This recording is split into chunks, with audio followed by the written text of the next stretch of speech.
Grab your hammer and nails because we're using divine twine to make string art on Make It Artsy.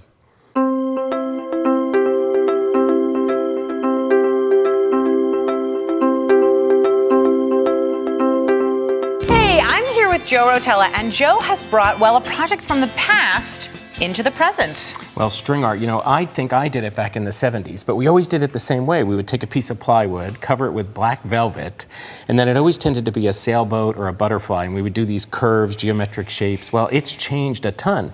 Now you can see we're putting it on different materials, like that piece of wood over there with the two little birds. Oh, it's beautiful. And two little rhinestone eyes to accent them. And then the pumpkins. And one of the things I see that's happening now is people are not only putting the string in the positive space, but in the negative space as well. I love it. I think it's a really fun idea. So, and now this is something that I think is going to be easy to do, right? It's a breeze, and this is what we're going to make. I decided to put the string on a different surface rather than just a piece of wood. I can see that here. The tin tile is such a cool choice. Yeah, but it's too thin to put the nails on directly, so we have to put a piece of wood behind it. So I've got a little block of wood here that I've cut to kind of fit, and I'm just putting some double-sided adhesive tape. It doesn't have to hold it, you know, to beat the band. We're going to nail through this, so that's pretty much going to attach the tile on there. So let's just get this on the back and stick that down for a minute. And now a tin tile, your tin tile has a hanger on it, so it's actually ready to go. It is ready to go. It was perfect. Now, when it came to the pattern, I decided to do this little heart shape, and you could put it on and just put the nails any way you'd like, but I wanted the nails perfectly spaced, so I used my cutting machine software's rhinestone feature in order to position them. And we're going to just set this on here. Now, we have to be sure, of course, that we put the heart with the hanger on the top. I've made that mistake. Now, when it comes to nails, we could use just a finishing nail or a brad, but they're a little slippery, and they're always silver, and I wanted a white nail. So what's cool is panel nails come in different colors, and they have little grooves on them. I was going to say, this is going to show my ignorance, but I thought that was a screw because it has the grooves. No, but it's I a nail. need to take you to a hardware store.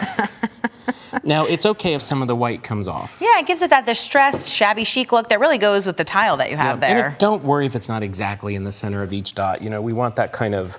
Well, it's about being perfectly imperfect, and folk art has always been about not worrying about it being just so. Yep.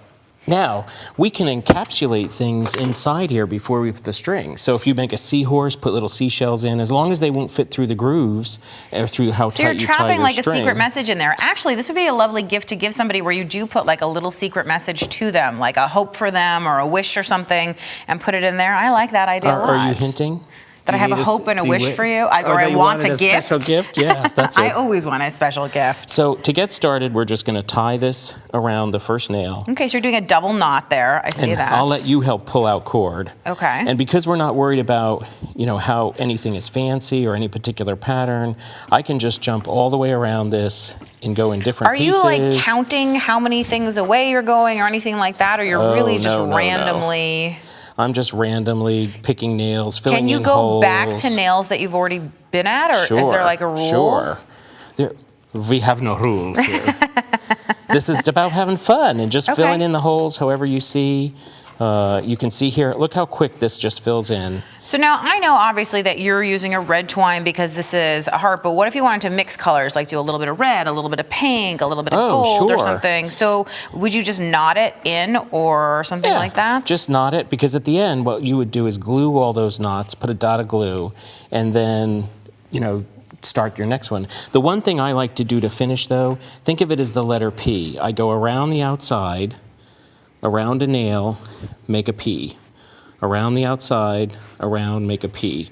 And I like to do this. So it's like you're creating a border. This is almost like a back stitch if you were doing embroidery or something like that. Because it really outlines the shape of the piece. Well, I just think it's a neat way of really getting the, you know, the strong, hard outline so that you're not confused sort of as to what you're looking at, especially with a bigger thing that you wouldn't necessarily know what that shape is. And if you look at the piece on the block of tree, the little birds, I did that all the way around the branch. And that branch was just a freehand branch. In that case, I just placed the nails about every 1/4 inch, but then also wherever you've got a sharp bend or a turn, you want to be able to call that feature out with string, so that's where you're going to want to put one. So can we add in another color of twine? Sure, let me cut this off so we have a place to knot. And I see, obviously, you're leaving kind of a long tail. Well, I have big fingers.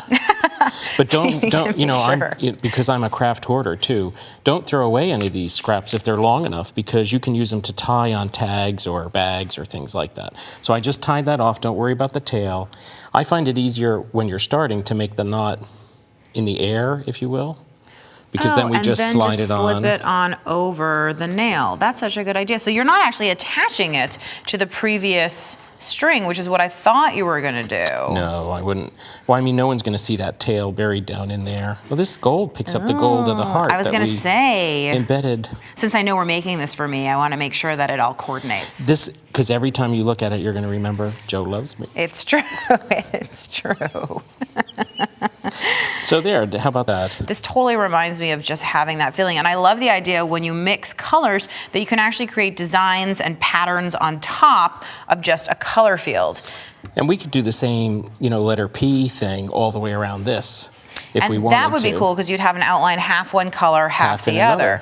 And if we look over at the one that's finished, we can see just how cool it looks. It would be great home decor, great little gift for someone. And will you tell us about some of the other things that you made? Well, it's interesting because there we did the heart as the positive space. We talked about the pumpkin as the negative space. The little trophy piece, we did the negative space around what was a plastic Christmas ornament.